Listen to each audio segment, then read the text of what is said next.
Today, I'm going to discuss how to analyze a transactions and record it using debit and credit.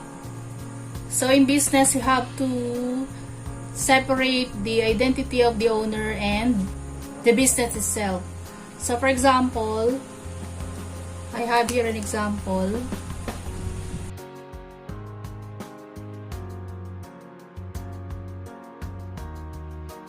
Luis invested cash in his auto repair shop.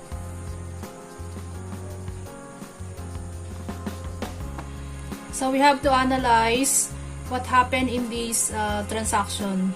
So Luis invested. So if it is Luis, the owner of the business, and this is auto repair,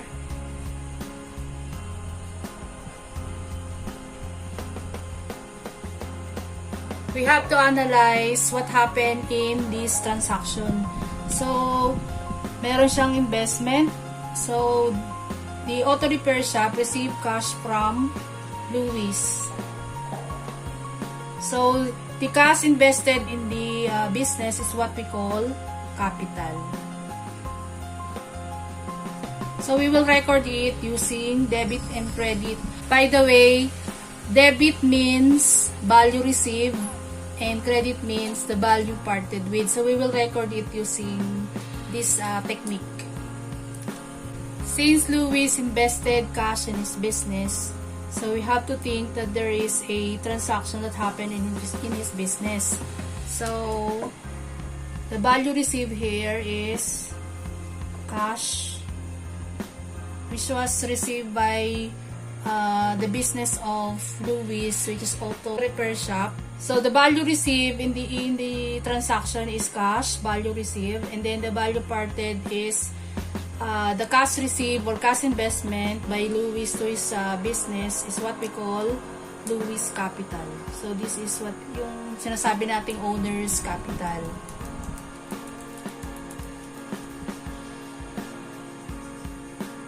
Sample number 2. So purchase supplies for cash. So the value received here is supplies. So we will write it in the debit side. And kapalit of that supplies is cash. So we will write cash in the credit side. Number 3 example, purchase office tables on credit. So what happened in this transaction? So Luis purchased office tables on credit. So our debit or value received here is office tables, or we will use furniture. So in analyzing these transactions, the debit side of the value received here is furniture. So we will use now instead of office tables, we will use furniture. And the value parted with here is accounts payable.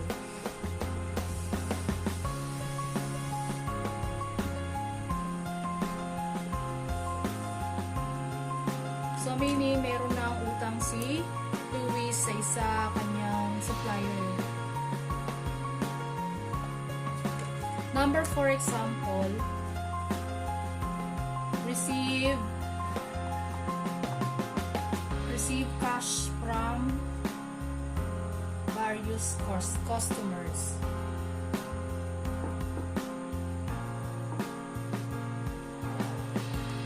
So the debit side here, or the value received here, is debit cash, and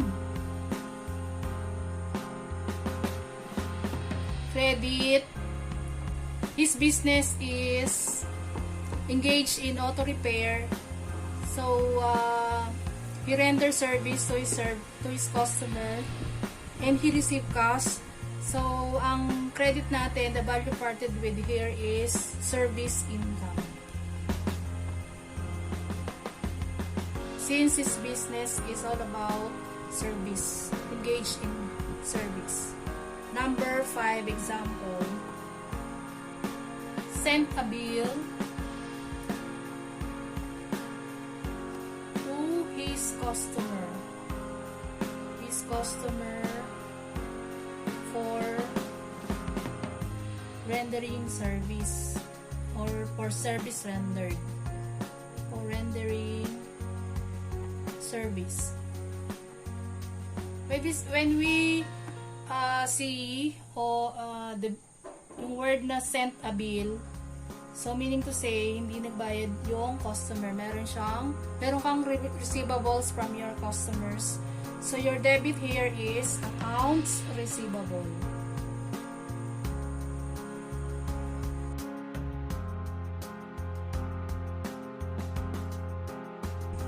The credit side here is service income because you render service from your customers.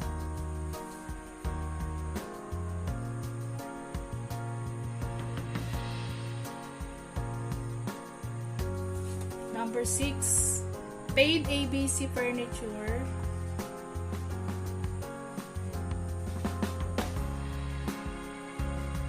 the full amount due.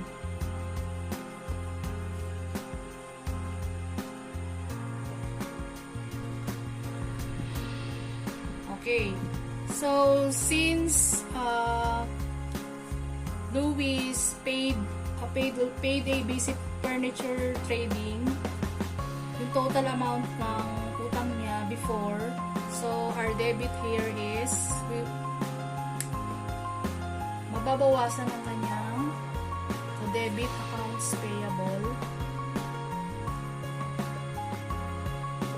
The value received here is the accounts payable, cancellation of accounts payable, and the value parted with here is cash. Kasi nabawasan ang cash. So the answer is accounts payable debit and credit cash. Number 7.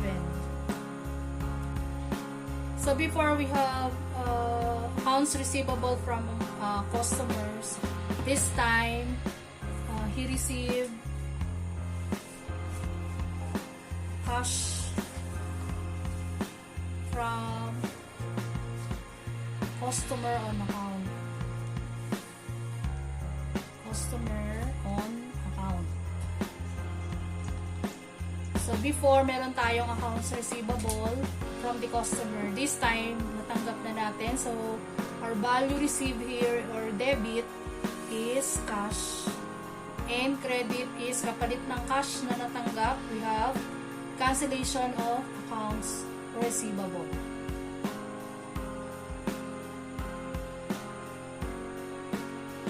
So our answer is debit cash and credit accounts receivable. Number 8 example, withdraw cash from the business for personal use.